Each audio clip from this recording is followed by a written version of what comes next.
Russia అధినేత పుతిన్ని murder చేయడానికి ప్రయత్నించింది ఎవరు? జెలెన్స్కీనా? అమెరికానా? ఏమో, వాస్తవాలు ఎప్పుడు బయటపడతాయో తెలియదు. కానీ ఏదైతే ఒక ప్రయత్నం జరగడం అనేది చాలా విచారకరమైన విషయం.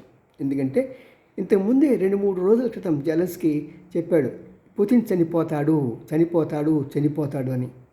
మరి అంత కొద్ది రోజుల్లోనే చనిపోతాడు అన్న గట్టి వాదన చేయాలంటే అతనికి ఏదో ఒక ఇన్ఫర్మేషన్ తెలిసి ఉండాలి కదా.